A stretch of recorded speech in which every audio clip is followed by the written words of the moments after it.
Baik, berikutnya kita lihat soal ini.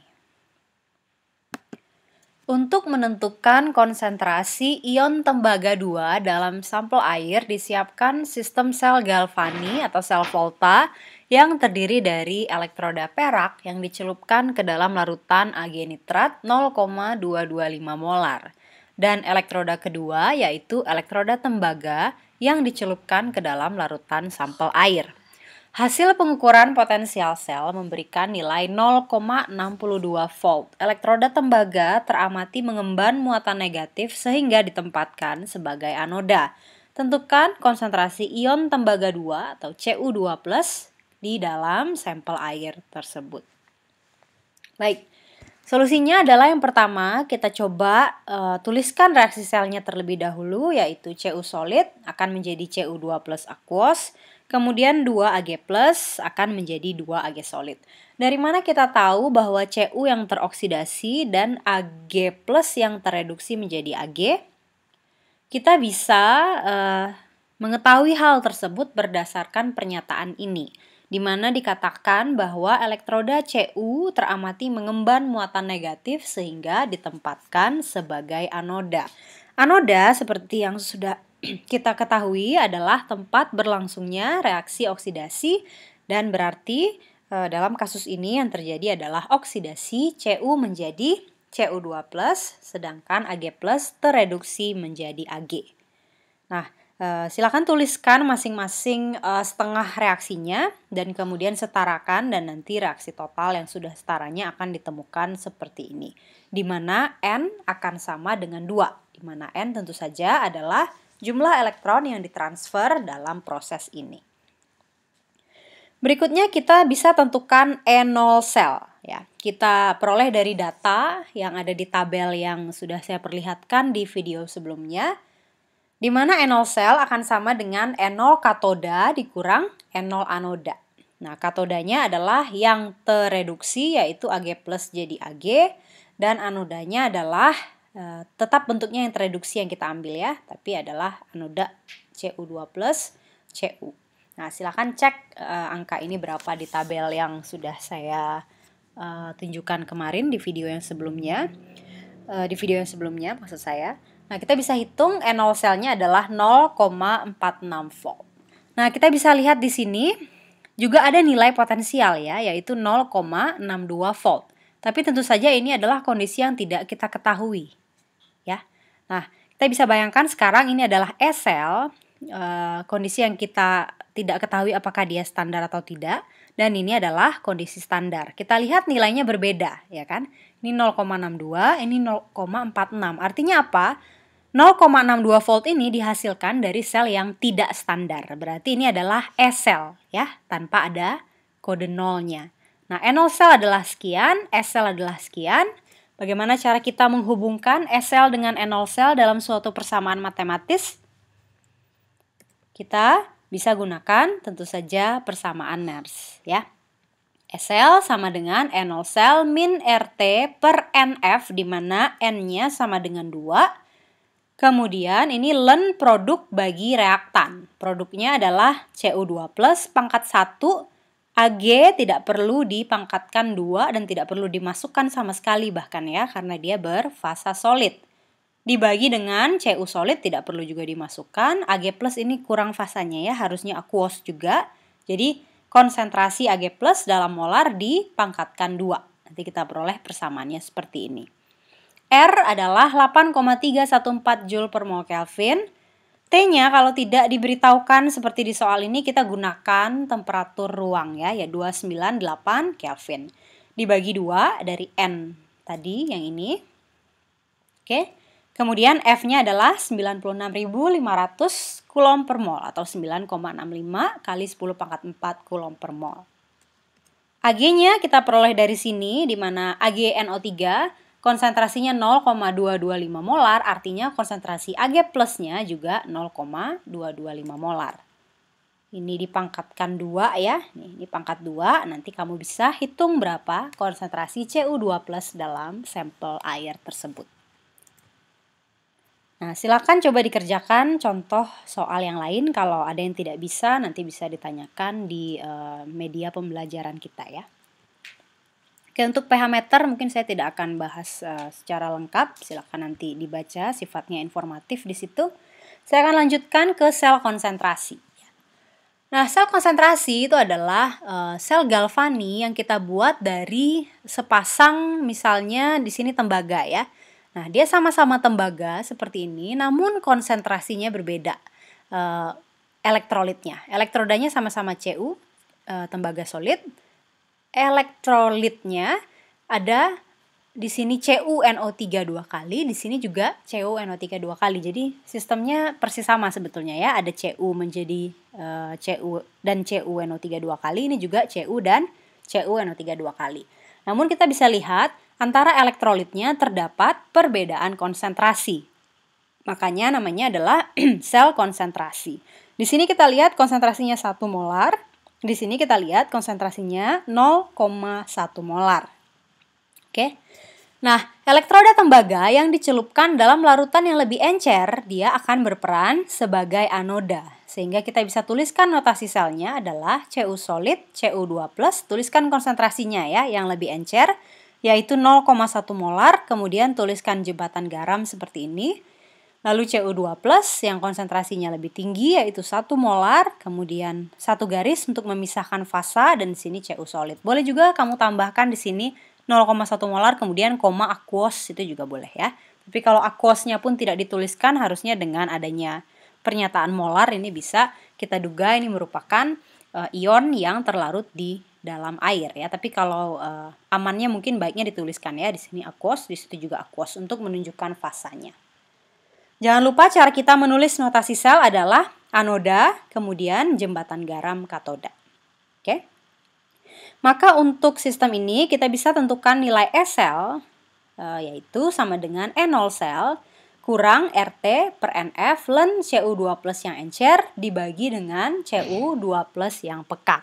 Tentu saja E0 selnya akan sama dengan 0 ya, karena katoda dan anodanya persis sama. Jadi E0 sel katoda pasti katodanya yang ini ya, yang pekat.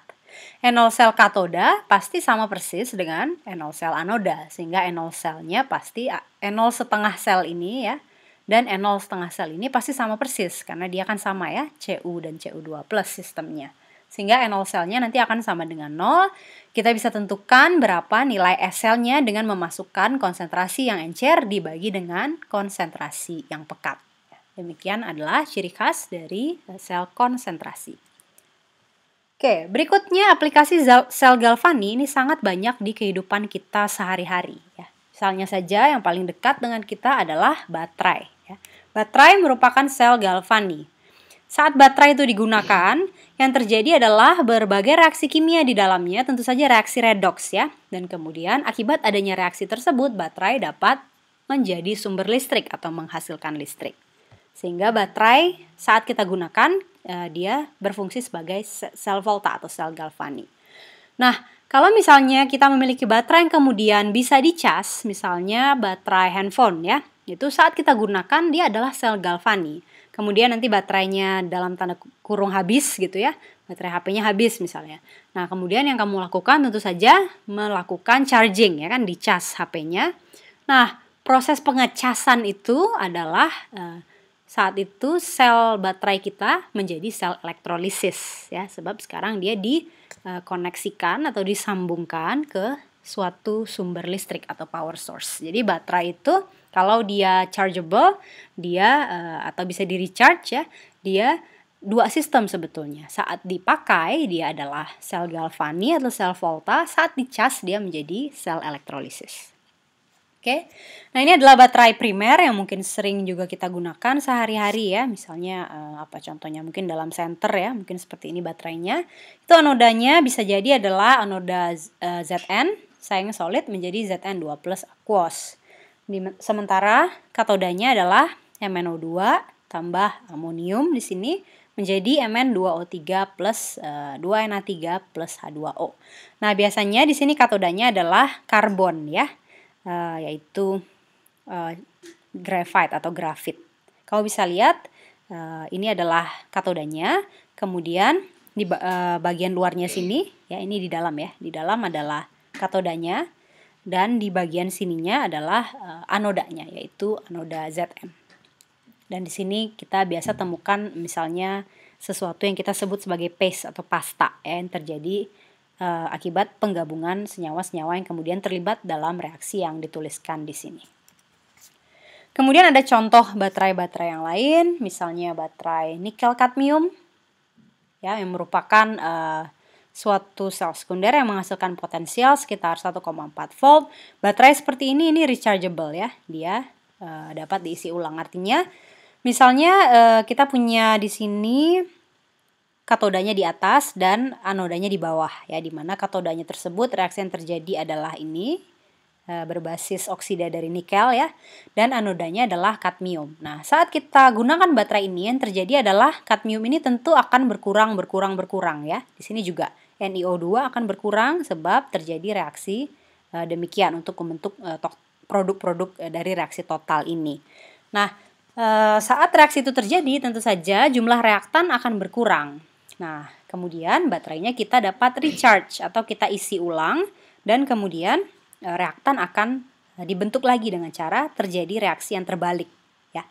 Nah, dalam hal ini reaksi anoda dan reaksi katoda akan dibalik. Jadi saat baterai itu dicas, yang akan terjadi adalah ini akan membentuk itu, ini akan membentuk itu. Jadi dia tukeran ya, yang sebelumnya reaktan akan menjadi produk, yang sebelumnya produk akan jadi reaktan. Itu adalah ciri khas bahwa baterai kita sedang dicas.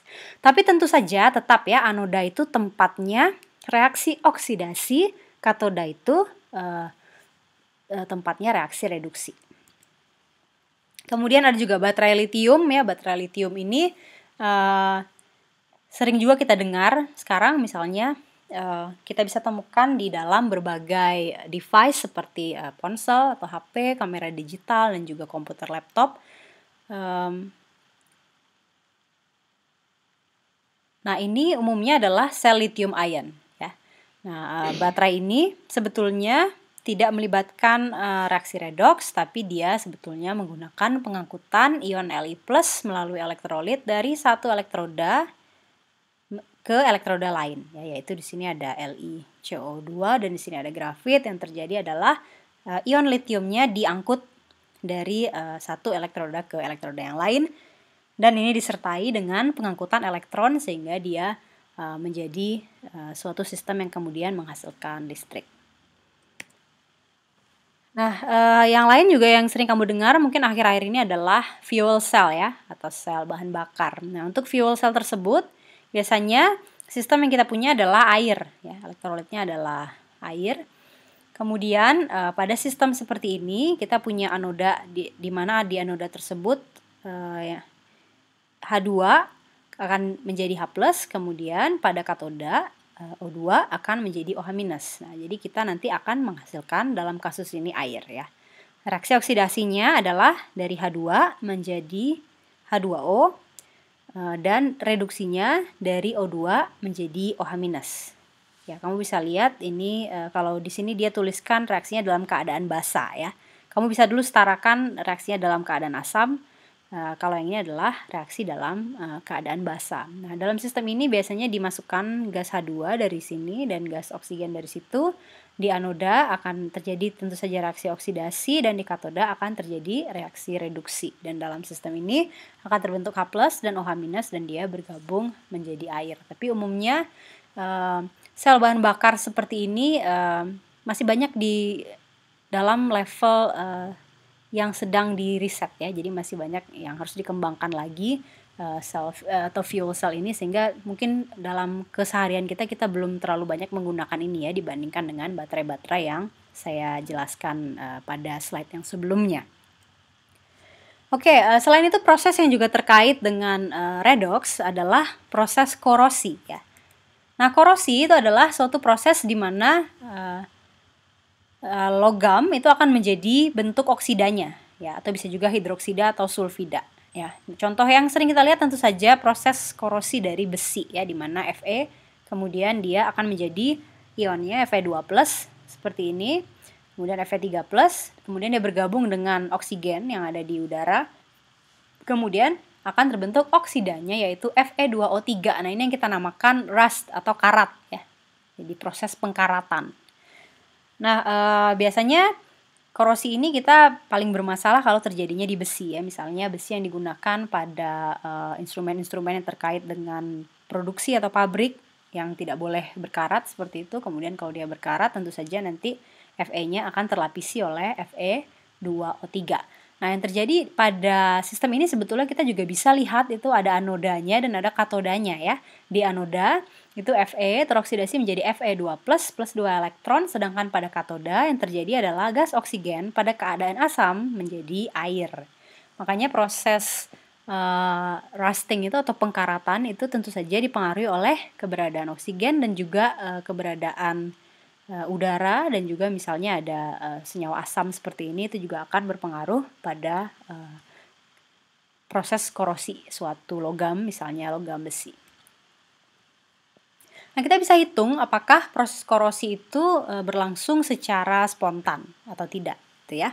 Kita bisa lihat persamaan reaksinya di anoda yang terjadi adalah oksidasi dari Fe menjadi Fe2+. Sementara di katoda O2 akan tereduksi menjadi air ya. Kalau kita setarakan ya, coba kamu setarakan sendiri ya. Nanti cocokkan dengan yang ada di sini. Kemudian di sini 2 elektron, di sini 4 elektron, maka yang di atas harus dikali 2 ya kan. Kita akan peroleh reaksi total seperti itu. Nah, kita bisa lihat bahwa pada keadaan standar artinya 1 molar ya. Kalau H+ 1 molar, pH-nya adalah 0. Ya kan? Nah, E0 sel itu sama dengan tentu saja E0 katoda kurang E0 anoda. Jadi katodanya yang mana? Yang tereduksi ya. Ini adalah katodanya, E0-nya 1,23.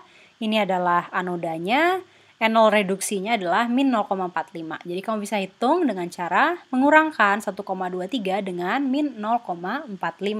Dan akan diperoleh nilai 1,68 volt. Nah, kalau E0 sel itu positif, kita tahu bahwa delta G0 itu akan min NFE. Jadi kalau E0-nya positif, nanti delta G0-nya adalah negatif ya, artinya dia spontan. Nah, bagaimana kalau prosesnya kita bandingkan dengan kondisi yang lebih umum ya, misalnya pH air netral yaitu 7. Nah, kalau kita nanti tuliskan persamaan Nernst-nya, silakan kamu cobakan ya, tuliskan persamaan Nernst-nya. Kemudian misalkan yang lainnya misalnya 1 molar gitu ya. Dan pH airnya 7, artinya airnya sendiri bukan berarti H+-nya ya. Maaf, H+-nya sendiri bukan 1 molar lagi, bukan pH 0 ya. H+-nya adalah 10⁻⁷. Nah, coba kamu masukkan ke persamaan Nernst yang kamu susun, nanti diperoleh E-nya adalah 0,81 volt, artinya potensialnya masih positif, sehingga pada kondisi ini korosi masih berlangsung secara spontan. Ini sudah saya jelaskan tadi ya.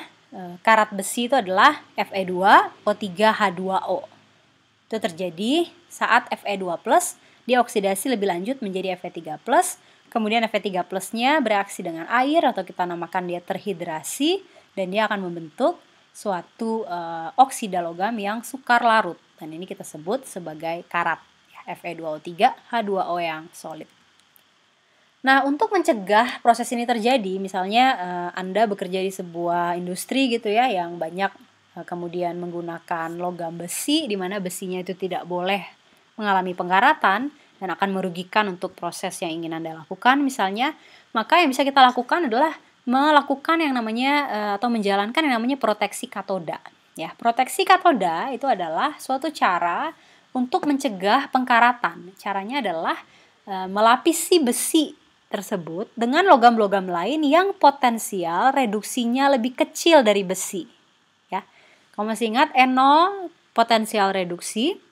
Kalau semakin besar nilainya, kita tahu artinya dia semakin mudah tereduksi. Jadi pilihlah yang potensial reduksinya kecil. Artinya dia tidak mudah tereduksi, justru dia lebih mudah teroksidasi. Ya. Contohnya seperti ini, misalnya Anda bekerja di sebuah industri, lalu Anda punya plat besi seperti ini, lapislah dengan misalnya plat seng ya. Dimana nanti kalau kamu cek tabelnya, tabel yang E0 kemarin, pasti nanti nilai dari potensial reduksi Zn2 plus Zn itu lebih negatif atau lebih kecil ya, lebih kecil daripada potensial reduksi Fe2+ menjadi Fe. Sehingga yang terjadi adalah sekarang kita punya kompetitor ya. Saat akan terjadi proses atau reaksi redoks, sekarang ada pilihan mau besi atau mau zinc atau seng ya. Dan karena seng itu lebih mudah mengalami oksidasi daripada besi, maka seng dulu yang akan terjadi proses oksidasinya. Jadi elektronnya sekarang untuk ini tidak akan diambil dari besi lagi, tapi dia justru akan diambil dari molekul seng. Dan demikian dalam hal ini seng yang akan teroksidasi dan dia akan melindungi besi dari oksidasi. Dan tentu saja kalau dia berhasil terlindungi dari oksidasi, maka akan tercegah proses pengkaratan yang tidak diinginkan. Oke, demikian pembahasan tentang sel Galvani. Ya. Sekarang kita lanjutkan ke jenis sel yang kedua. Jadi ingat, kita dari awal sekali sudah saya sampaikan bahwa saat belajar elektrokimia kita akan fokus ke dua jenis sel, yaitu sel Galvani atau sel Volta, itu sama saja ya. Dan yang kedua adalah sel elektrolisis. Jadi ini sudah contoh yang kedua. Kalau yang saya sampaikan sebelumnya termasuk baterai, termasuk proses korosi, itu terkait dengan sel Galvani atau sel Volta. Nah, sel Galvani atau sel Volta, seperti yang sudah dibahas sebelumnya juga, dirancang untuk memanfaatkan suatu reaksi redoks yang spontan yang kemudian dapat menghasilkan energi listrik. Ya. Umumnya nanti kita akan temukan prosesnya itu berlangsung secara spontan, terutama pada kondisi standar. Nah, dalam kondisi seperti itu, kita punya sel Galvani. Tentu saja kita ketahui kalau misalnya reaksi yang spontan itu adalah Zn jadi Zn2+ atau Cu2+ menjadi Cu. Kalau ini pasangan yang diinginkan, maka reaksi kebalikannya itu akan menjadi tidak spontan. Misalnya ini, ya. Zn itu maunya teroksidasi, Cu2+ maunya tereduksi. Kenapa? Karena N0 atau potensial reduksi dari Cu2+ Cu pasti lebih besar daripada Zn2+ Zn. Sehingga kalau kita pasangkan dua gelas seperti ini dan tidak kita berikan apa-apa ya, kita cuma pasang voltmeter untuk mengukurnya saja atau pasang lampu untuk mengetes ada listrik atau tidak. Nah, yang terjadi adalah Cu2+ akan otomatis menjadi spesies yang tereduksi secara spontan gitu ya, dan Zn akan otomatis menjadi spesies yang teroksidasi. Jadi ini otomatis jadi katodanya, itu otomatis jadi anodanya. Oleh karena itu reaksi kebalikannya pasti tidak disukai. Nah, sel elektrolisis dirancang untuk mendorong reaksi-reaksi yang tidak spontan atau tidak disukai itu agar tetap terjadi. Tapi kali ini dengan adanya bantuan energi listrik. Jadi dikoneksikan atau dihubungkan dengan suatu power source atau sumber energi listrik. Nah, kita balik lagi ya, seperti saya sudah jelaskan di awal, ada beberapa persamaan dan perbedaan antara sel elektrolisis dan sel Galvani. Persamaan yang paling mendasar adalah pada kedua sel tersebut reduksi sama-sama berlangsung di katoda dan oksidasi sama-sama berlangsung di anoda. Oke. Nah, kemudian ini adalah perbedaan yang mendasar antara sel elektrolisis dengan sel Galvani. Pada sel elektrolisis anoda itu positif, katodanya justru negatif ya. Ini adalah kebalikan langsung dari sel Galvani yang sudah kita bicarakan di berbagai video sebelumnya. Kemudian pada sel elektrolisis itu biasanya reaksi-reaksi yang tidak spontan sehingga justru memerlukan energi supaya reaksi tersebut berlangsung. Sedangkan kalau sel Galvani itu adalah reaksi-reaksi yang spontan yang kemudian justru menghasilkan energi ya. Jadi bisa kamu bayangkan juga kalau Galvani itu adalah reaksi kimia yang menjadi energi listrik, yang menghasilkan energi listrik. Kalau ini justru energi listrik yang mendorong reaksi kimia agar terjadi. Oke? Nah, kita bisa meramalkan produk elektrolisis. Nah, ini bisa merupakan suatu proses yang sederhana, tapi bisa juga menjadi proses yang rumit ya. Karena kita harus lihat dulu sistemnya, kemudian kita cek ada apa saja dalam sistem itu, gitu ya. Dan semua sistem itu atau semua spesies yang terdapat di dalam campuran kita itu, atau larutan lah ya, atau misalnya lelehan, apapun yang Anda punya, kita harus cek dulu apa saja spesinya dan yang mana saja yang mungkin teroksidasi gitu ya, yang mana saja yang mungkin tereduksi. Dan nanti kalau ada kompetisi, yang mana yang akan memenangkan kompetisi itu. Nanti saya akan perlihatkan contohnya ya, supaya lebih paham. Sekarang kita lihat contoh yang paling sederhana dulu. Misalnya seseorang melakukan elektrolisis lelehan garam NaCl. Ini sederhana. Kenapa saya katakan ini sederhana? Karena cuma ada dua. Di garam NaCl hanya ada dua komponen, ya kan? Ada ion Na+, fasanya liquid karena dia lelehan.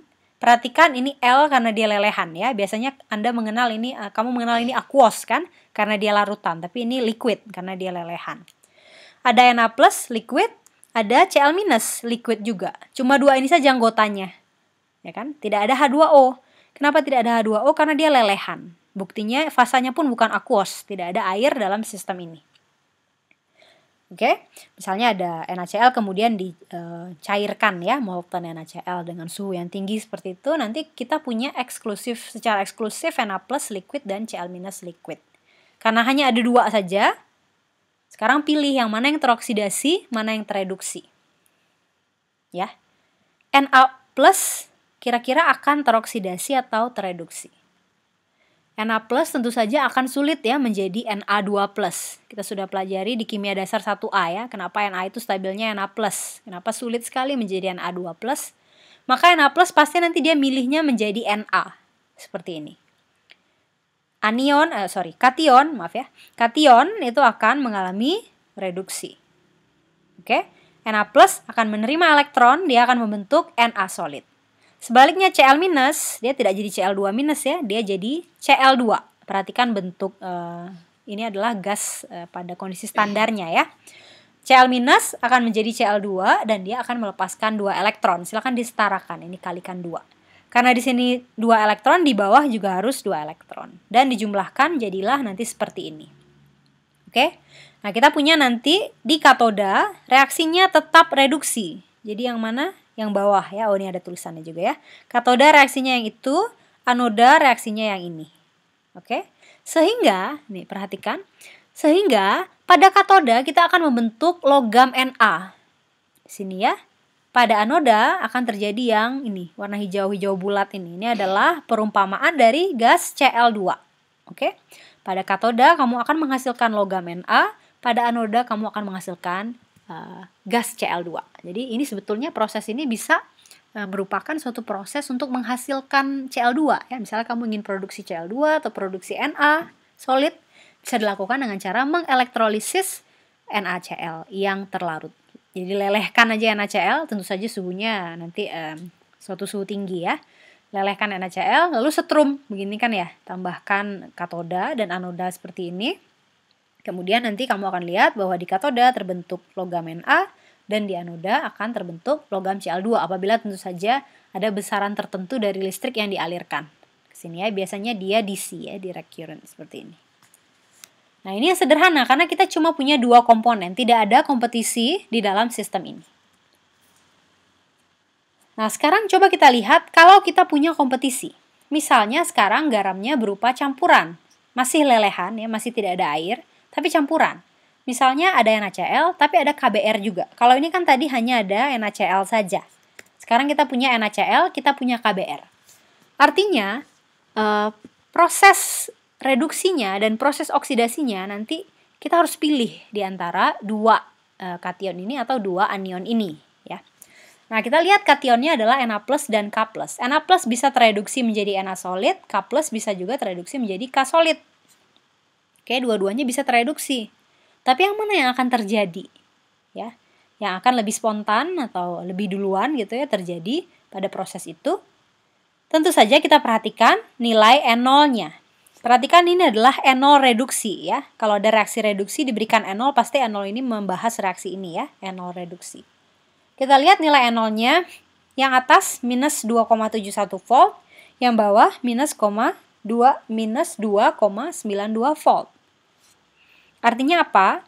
Yang ini enolnya lebih besar daripada yang itu. Ya, secara positif ya tentu saja ya. Ini negatifnya lebih besar, berarti kan nilainya lebih kecil, ya kan?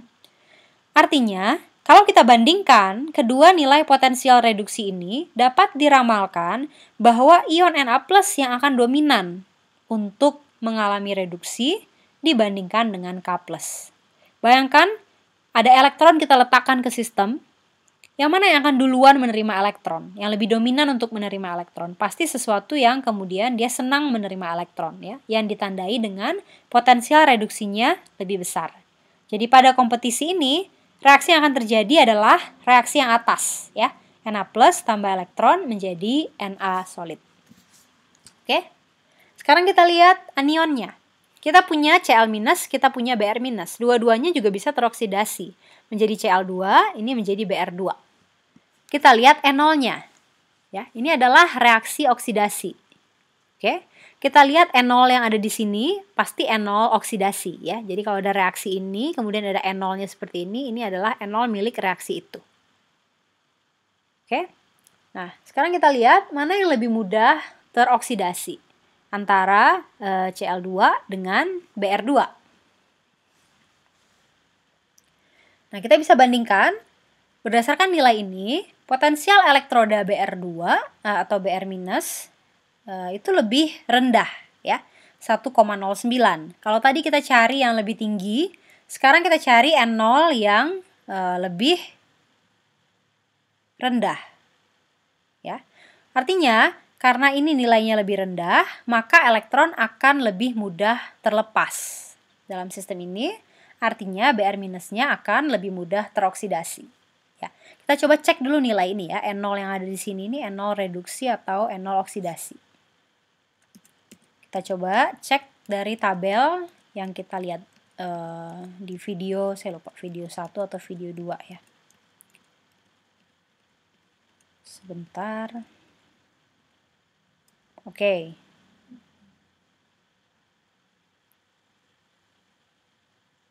Oke, sekarang kita bandingkan. Di sini potensial reduksinya Cl2 menjadi Cl- adalah 1,36, sedangkan Br2 yang ini, ya. Mungkin saya zoom sedikit. Cl2 menjadi Cl- adalah 1,36, Br2 menjadi Br- adalah 1,09. Jadi kalau kita kembali lagi ke reaksi yang tadi, sebetulnya data yang diberikan itu masih potensial reduksi, ya.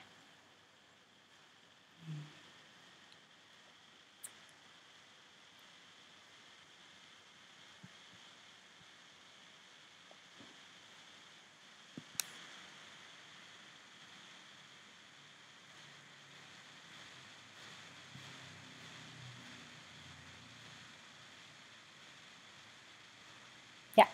Nah, jadi data ini, ya, saya ralat, ya. Data ini justru potensial reduksi. Jadi bukan reaksi ke sini, ya, N0-nya ini, ya.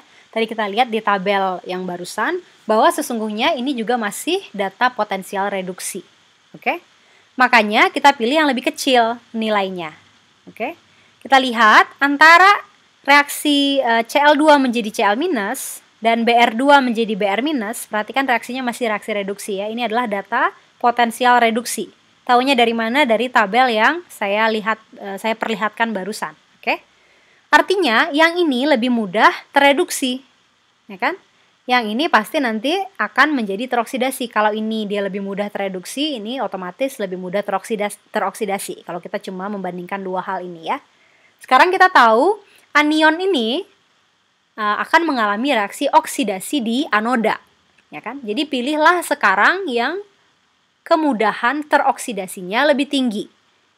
Kita lihat, potensial reduksi ini lebih tinggi dari itu, artinya ini lebih mudah tereduksi dari itu. Berarti kalau yang kita cari oksidasi, kita justru cari yang tidak mudah tereduksi, sehingga nanti dia teroksidasi. Gitu, ya. Maka, dalam hal ini yang kita pilih adalah Br2, ini akan lebih dominan untuk terbentuk. Karena potensial setengah reaksinya itu akan lebih rendah. Oke? Jadi N0 yang digunakan, 4 data N0 ini, kesemuanya sesungguhnya adalah potensial reduksi, ya, yang diperoleh dari tabel yang saya tunjukkan barusan. Untuk katoda, kamu tuliskan kationnya apa saja, lalu dicek mana yang N0-nya paling besar. Artinya dia memiliki potensial reduksi paling besar, maka dialah yang tereduksi. Oke? Sebaliknya, kalau di anoda, carilah yang potensial reduksinya paling kecil. Berarti dia paling nggak mau direduksi, ya, sehingga dia nanti akan menjadi suatu spesies yang dioksidasi, tepat untuk yang kamu cari di anoda, ya. Ini nanti di katoda, ini nanti di anoda. Jadi kalau di katoda cari yang N0-nya besar, di anoda cari yang N0-nya kecil, dengan catatan N0 yang kita maksud adalah N0 reaksi reduksi. Seperti yang tabel tadi ya, tabel itu tadi kan semuanya adalah reaksi reduksi. Kalau belum jelas silakan saksikan video yang sebelumnya ya, yang saya bahas mengenai tabel tersebut. Oke, nah tentu saja kebanyakan sistem kita adalah sistem larutan. Artinya selain dari ion-ion yang kita punya, selain kationnya atau anionnya, kita juga punya molekul air. Ya. Nah, air sendiri juga dapat mengalami oksidasi dan dapat juga mengalami reduksi, gitu ya. Kalau air murni saja, kita setrum, misalnya begini ya, kamu punya air, lalu kamu setrum dengan ini, Eveready begini ya, lalu kamu colokkan kabel, masukkan elektroda tertentu seperti ini, lalu setrum. Nanti kamu akan menghasilkan gas oksigen dan kamu akan menghasilkan gas hidrogen. Sebab pada anoda terjadi reaksi oksidasi air menjadi O2 dalam kondisi asam ya. Nanti dia menghasilkan H+ juga. N0-nya adalah 1,23 volt atau kalau pada pH 7 ini kan pada H+ 1 molar ya. Kalau pada pH 7 atau H+ 10-7 nanti kamu akan hasilkan E-nya sama dengan 0,82 volt. Nah, sementara di katoda akan terjadi reduksi, yaitu air akan menerima elektron justru ya. Kalau ini tadi kan air melepas elektron, ciri khas oksidasi ya kan. Kalau ini air akan menerima elektron lalu dihasilkan H2 plus di sini 2OH- ya. Nah, ini N0-nya pada kondisi standar yaitu min 0,83, pada kondisi pH 7 atau netral dia min 0,41 volt. Nah, pada pH 7 kita bisa hitung berapa SL-nya. SL selalu E katoda kurang E anoda. Katodanya siapa? Yang ini ya. Min 0,41, anodanya siapa? Yang ini ya, 0,82. Sama dengan 1,23 volt. Oke. Nah, untuk kasus seperti ini kamu juga bisa lihat ya bahwa SL itu selalu E katoda kurang E anoda. Pada contoh-contoh sebelumnya saya perlihatkan di kondisi standar ya, N0 sel sama dengan N0 katoda kurang N0 anoda. Kalau nolnya dihilangkan itu rumusnya tetap sama ya. SL sama dengan E katoda kurang E anoda. Gitu ya. Nah, kita lihat kalau SL-nya negatif seperti ini, oke, maka pada kondisi netral pH 7 apa yang terjadi? Apakah proses ini spontan atau tidak? Kita bisa lihat bahwa delta G-nya di sini masih positif, ya kan? Karena delta G sama dengan min NFE. Kalau E-nya negatif kali negatif yang di rumus itu, nanti ketemu delta G-nya positif. Jadi kalau dalam kondisi seperti ini belum terjadi pembentukan H2 maupun O2 sebab konsentrasi ion-ion dalam air murni itu sangat rendah, 10-7 molar. Jadi harus ditingkatkan lagi ya, harus ditingkatkan konsentrasi H+ dan OH-nya agar SL ini dapat didorong nilainya menjadi positif tentu saja. Baru nanti kita bisa hasilkan sistem seperti ini. Jadi kamu tidak bisa letakkan ini di air yang murni ya. Ada persyaratannya seperti ini. Oke, sekarang kita coba lihat sistem larutan. Kalau tadi kita lihat sistem lelehan, misalnya lelehan garam NaCl atau lelehan gabungan NaCl dan KBr, sekarang kita lihat sistem larutan. Kalau ini tadi air saja ya, air saja dengan konsentrasi tertentu. Nah, coba sekarang kita lihat larutan. Nah, misalnya kita punya larutan NaI, natrium iodida. Kita harus tuliskan dulu siapa saja yang mungkin berkompetisi. Na+ nanti dia kompetitor untuk reduksi, ya, dia kationnya, dia akan dapat melangsungkan reaksi ini. Di sisi lain, I- itu adalah anion, dia bisa menjadi I2, melepaskan 2 elektron.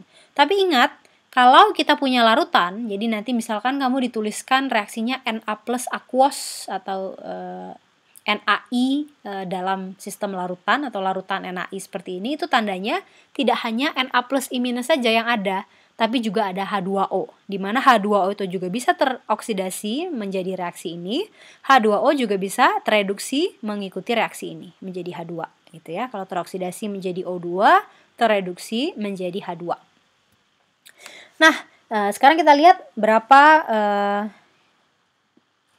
nilai N0 masing-masingnya. Oke, saya sudah jelaskan tadi, carilah N0-nya di tabel yang saya tunjukkan sebelumnya tadi itu ya, yang mundur lagi ke belakang itu.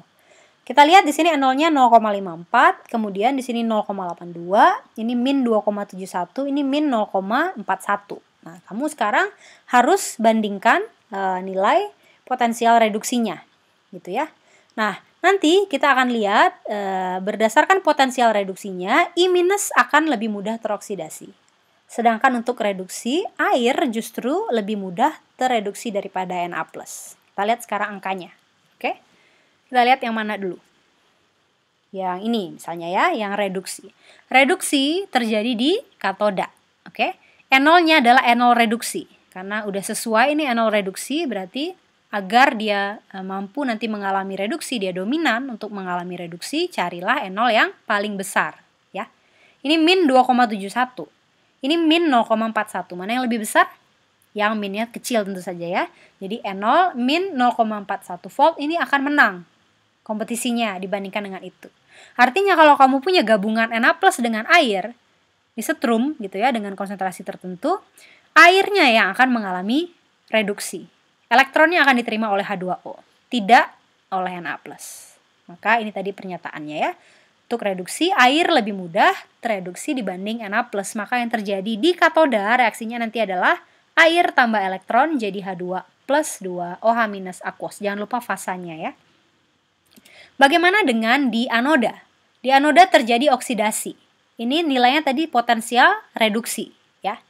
Potensial reduksi besar seperti ini dia senengnya tereduksi. Jadi kalau kamu mencari oksidasi, pilihlah yang kecil, yaitu 0,54 volt ya. Artinya nanti antara I- dengan H2O, siapa yang memenangkan kompetisi untuk oksidasi? Yang E0-nya lebih kecil ya. Maka yang terjadi di anoda nanti adalah 2I- menjadi I2 plus 2 elektron. Ini ya. Kamu bisa buat sistemnya seperti ini ya, suatu chamber besar begini, kemudian dimasukkan larutan NaI, tidak perlu dipisahkan seperti contoh di slide yang pertama sekali, nggak perlu dipisahkan dengan jembatan garam ya, bisa langsung digabungkan seperti ini. Nah, nanti kita gunakan elektroda yang inert, misalnya elektroda karbon atau grafit atau elektroda platina gitu ya, lalu dicolokkan, disambungkan ke sumber listrik. Nanti pada anoda akan terbentuk I2. Oh, maaf. Ya, I2 ini ya, I2 akan terbentuk di sini. Dan pada katoda akan terbentuk siapa? H2, gas. Ya, tidak akan terbentuk Na solid. Jadi, kalau kamu ingin menghasilkan logam Na, jangan gunakan larutan Na plus gitu ya. Kamu harus gunakan langsung dari lelehan Na plus, baru nanti ada Na solidnya. Oke. Kalau larutan Na plus, selama ada airnya nanti akan memenangkan kompetisi, justru airnya yang mengalami reduksi, bukan Na plus menjadi Na solid. Oke, nah berikutnya kita lihat beberapa aplikasi elektrolisis, misalnya kita ingin menghasilkan Na tadi ya. Na ini cukup banyak digunakan di industri dan secara komersial misalnya kita bisa produksi dari campuran, perhatikan lelehan ya. Lelehan NaCl dan CaCl2. Jadi tidak pernah larutan, karena kalau ada air saja nanti airnya yang akan mengalami reduksi, bukan Na plusnya. Ya, sistemnya seperti ini. Mana positifnya ini ya, ini ada anoda grafit di sini. Di anoda terjadi Cl- teroksidasi menjadi Cl2 sehingga kamu nanti akan menghasilkan produk samping gas Cl2 ya. Kemudian nanti NaCl-nya dimasukkan ke sini. Nanti dalam sistem ini kita akan punya katoda juga di sini ya. Katodanya adalah steel di sini sistemnya. Na+ nanti akan menerima elektron yang dilepaskan oleh reaksi ini, dia akan membentuk Na liquid di sini ya, karena suhunya tinggi. Ini Na liquid, kemudian kita bisa keluarkan dan nanti akan peroleh natrium yang murni. Oke. Nah, penambahan CaCl2 dalam kasus ini gunanya adalah mengurangi temperatur ya, karena titik leleh campuran NaCl CaCl2 itu jauh lebih rendah daripada NaCl saja. Jadi yang masuk ini kan suatu padatan gitu ya, kita harus lelehkan dulu. Untuk industri lebih menguntungkan kalau temperaturnya ini lebih rendah untuk operasionalnya ya. Kemudian contoh lain kita bisa produksi klor atau NaOH. Silakan kamu lihat ya apa saja reaksinya di sini. Ada tentu saja anoda. Anoda itu tetap reaksi oksidasi, di sini Cl- jadi Cl2 lagi ya. Kemudian di sini katodanya adalah air, dari H2O menjadi H2 plus 2OH-. Nah, untuk sistem ini kita tambahkan NaCl. Ya, NaCl kita tambahkan, tapi karena sistemnya aqueous, jadi nanti bukan Na yang tereduksi ya. Na-nya nanti akan jadi ion penonton saja, yang tereduksi adalah air.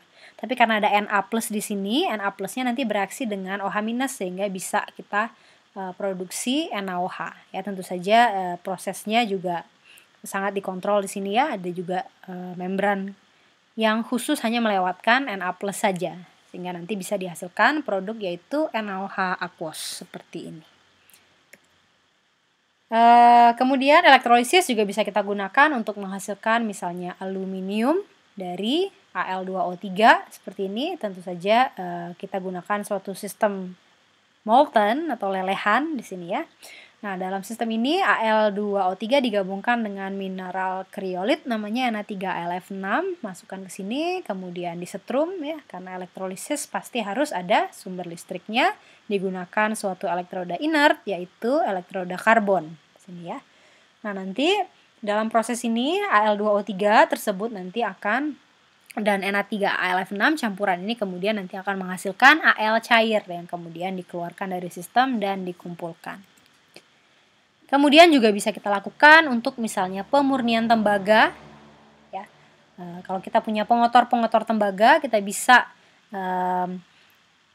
logikakan di sini ya, kita punya Cu2+, kita punya Zn2+, kita punya Fe2+.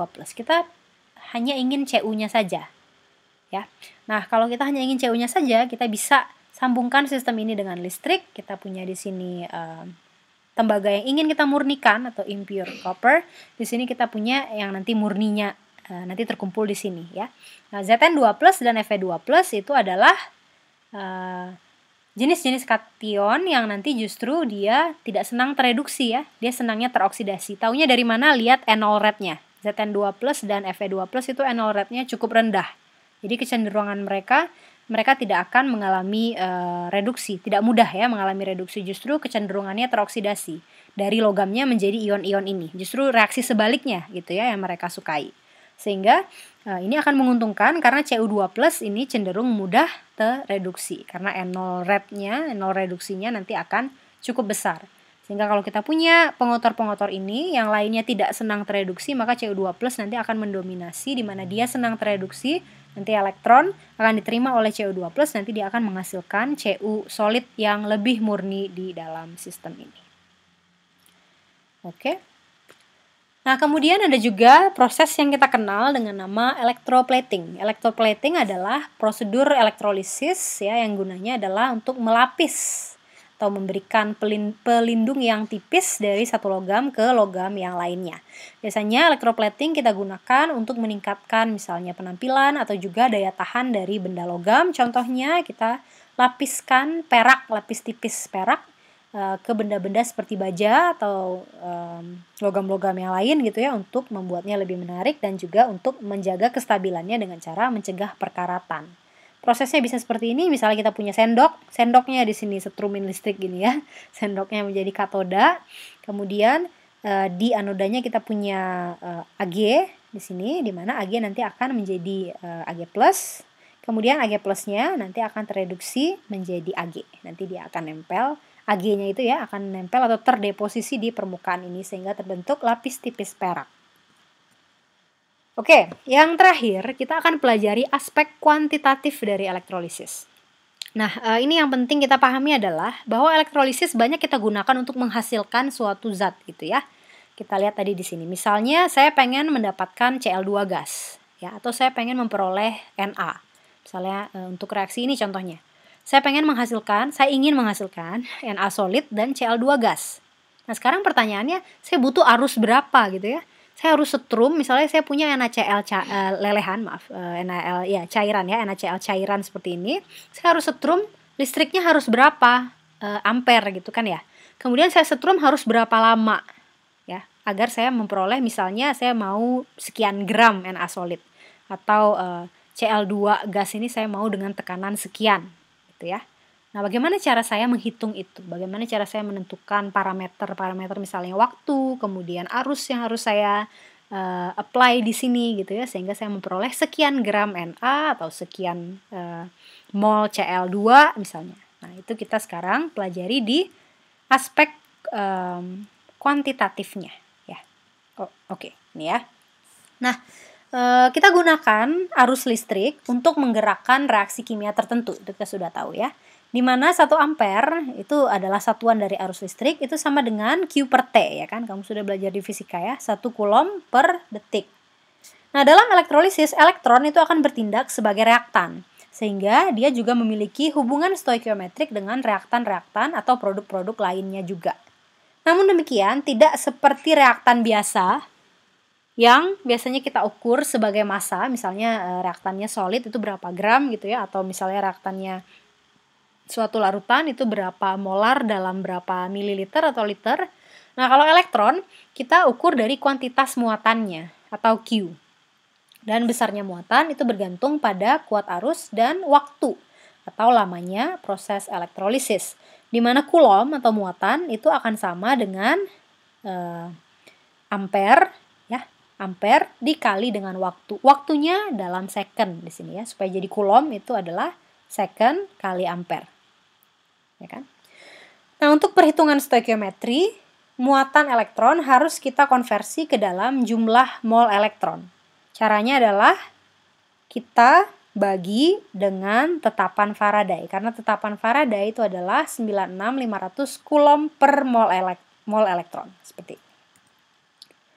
Maka misalnya nanti kita punya berbagai data, misalnya volume atau liter, kemudian gram gitu ya, kalau dia volume atau liter tentu saja volume gas atau liter larutan ya, ini kalau dia gas atau ini larutan, atau kalau dia padatan nanti kita peroleh datanya dalam masanya, biasanya ya sekian gram.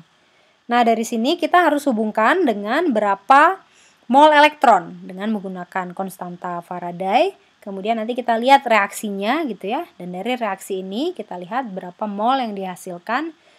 Misalnya produk tertentu yang ingin kita monitor, nanti dari produk tertentu tersebut kita bisa hitung molnya, dan demikian dari mol kita bisa berangkat lagi ke misalnya volume kalau dia gas, liter larutan kalau dia sistem aqueous, dan juga ke berat misalnya ya kalau dia suatu logam seperti Na untuk menjadi Na solid. Nah, ini kurang lebih skematik cara berpikirnya ya. Kita lihat contoh yang sebenarnya. Oke, contoh perhitungan nyatanya. Misalnya kita ingin menghasilkan emas ya. Misalnya kamu ingin menjadi produsen emas gitu ya. Nah, emasnya ingin kita hasilkan dari reaksi elektrolisis Au3+, di mana Au3+ nanti akan tereduksi dengan menangkap 3 elektron menjadi Au solid. Ya, sekarang pertanyaannya, kalau ke dalam Au3+ aqueous ini saya letakkan sistem listrik gitu ya, saya setrum dengan arus 5,5 ampere, lalu saya tunggu selama 25 menit, berapa massa emas dalam gram yang akan dihasilkan? Gitu ya pertanyaannya. Nah, bagaimana cara kita menghitungnya? Kamu lihat perhitungannya ada di bawah sini ya. 25 menit, jadikan detik dulu. Gimana caranya? 25 kali 60. Ya kan, karena 1 menit itu 60 detik, tentu saja kamu sudah tahu ya, 25 menit kali 60 detik, dapatlah detik. Kenapa dia harus detik? Karena ini tadi Q itu adalah I kali T, di mana T-nya itu detik satuannya ya. Coulomb itu di dalamnya terkandung detik, jadi makanya kalau kamu punya menit atau misalnya kamu nyetrumnya lama sekali gitu ya, berjam-jam, ya jamnya juga jadikan detik dulu ya, kalikan 3600. Oke, dapat T. Tentu saja sekarang T-nya kalikan dengan arus agar kamu dapat sekian coulomb, ya kan? Tadi ya, kamu dapat T tadi sekian detik kalikan dengan arus. Arusnya tentu saja satuannya ampere ya. Berapa ampere kali berapa detik nanti dapat berapa coulomb. Oke? Kebayang itu? Menit jadikan detik, nanti berapa detik kalikan dengan berapa ampere nanti dapat di sini coulomb. Ya. Kemudian besaran dari Q atau muatan yang kamu peroleh di sini dengan satuan Coulomb, lalu kamu bagi dengan 96.500 atau kadang-kadang dituliskan juga ini 96485 ya. Jadi kamu harus hati-hati kalau kamu melihat textbook ya atau melihat soal misalnya ada di ujian, kamu lihat F-nya itu berapa. Bisa 96500, bisa juga 96485 ya. Jadi nanti lihat saja kasusnya seperti apa. Jadi kamu pertama hitung Q-nya dulu ya. Q sama dengan T dalam second dikali dengan I. Lalu sekarang bagi dengan 96485 atau 96500. Gunanya apa? Supaya sekarang kamu dapat berapa mol elektronnya. Oke. Ingat tadi kita harus mengkonversi muatan menjadi mol. Muatan kita peroleh dari I kali T, mol kita peroleh dari mol elektron ya. Kita peroleh dari mana? Dari muatan bagi dengan F. Jadi sampai sini muatan bagi dengan F, dapatlah sekarang mol elektron. Nah, mol elektron di sini sekarang sudah kamu bisa tuliskan di sini ya, seperti reaksi stoikiometri biasa saja. Di sini X misalnya, ke sini menjadi berapa? 1/3X. Benar kan? Ini koefisiennya 1, itu 3. Jadi kalau ini saya punya X mol, itu akan menjadi 1/3 mol. Ya, makanya di sini dikalikan dengan 1/3. Dapatlah nanti berapa mol emasnya. Oke. Pertanyaannya berat atau massa dalam gram. Maka mol emas kalikan dengan AR dari emas atau massa molar emas ya. Silakan dilihat di tabel periodik, nanti diperoleh 5,6 gram emas. Ya, jadi kalau kamu setrum AU3+ dengan arus 5,5 ampere selama 25 menit kamu sudah bisa memperoleh 5,6 gram emas. Ya, jangan lupa caranya tadi seperti ini. Cari dulu berapa nilai Q-nya dengan mengalihkan arus dengan waktu, tapi waktunya harus dalam detik.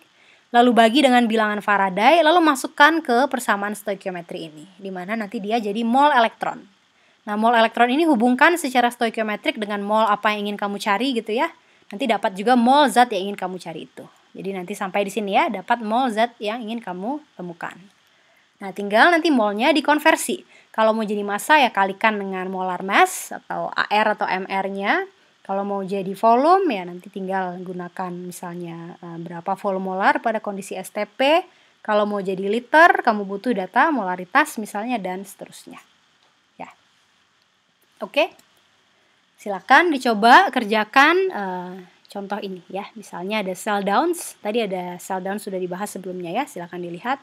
Misalnya saya ingin peroleh logam natrium itu 30 kg dalam 1 jam. Ya, pertanyaannya saya harus gunakan berapa arusnya, berapa ampere listrik yang harus saya setrumkan ke sel downs itu, dalam sel downs itu untuk menghasilkan 30 kg per jam. Silakan kamu coba kerjakan dengan skema pengerjaan seperti ini ya. Tentunya kamu tuliskan dulu reaksinya, karena reaksinya nanti akan penting saat kita menghubungkan stoikiometriknya seperti ini. Oke, dengan demikian berakhirlah materi untuk elektrokimia. Terima kasih.